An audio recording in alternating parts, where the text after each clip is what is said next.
Allora, Savina, una seneghese, come reagisce il paese alla manifestazione, all'invasione dei poeti di ogni anno? Molto bene, il paese risponde molto bene, è una bella manifestazione, siamo tutti molto soddisfatti di questa manifestazione. Tu sei un amante della poesia, scrivi poesie? No, purtroppo no, però ascolto con molto piacere. Nasco su 1922, faccio, faccio 93 anni. E tan diventa de questa festa dei poetas? E sono diverso di questa penso poeta.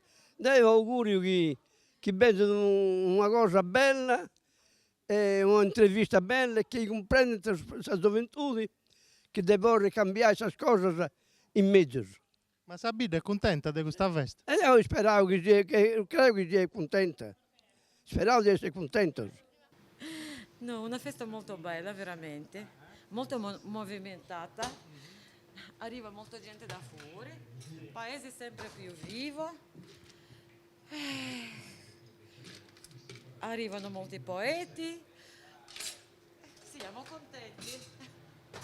Siamo al primo appuntamento di Senegal, la prima giornata, sentiamo un po' il pubblico, i fruitori di questo festival. Salve, ciao, sei un appassionato di poesia? No, non proprio un appassionato di poesia, però mi piace la manifestazione, l'ambiente che si crea durante la manifestazione, mi piace anche la poesia. Vieni spesso? Sì, beh, vengo tutti gli anni. Sono di Seneca, tra l'altro. Come pensi che reagirà il paese alla manifestazione? Sinora il paese ha reagito sempre molto bene, con molta partecipazione, anche perché a Seneca la poesia tradizionale sarda è una cosa radicata nel paese. Perfetto. Chiediamo invece anche ai giornalisti come vedono l'edizione di quest'anno.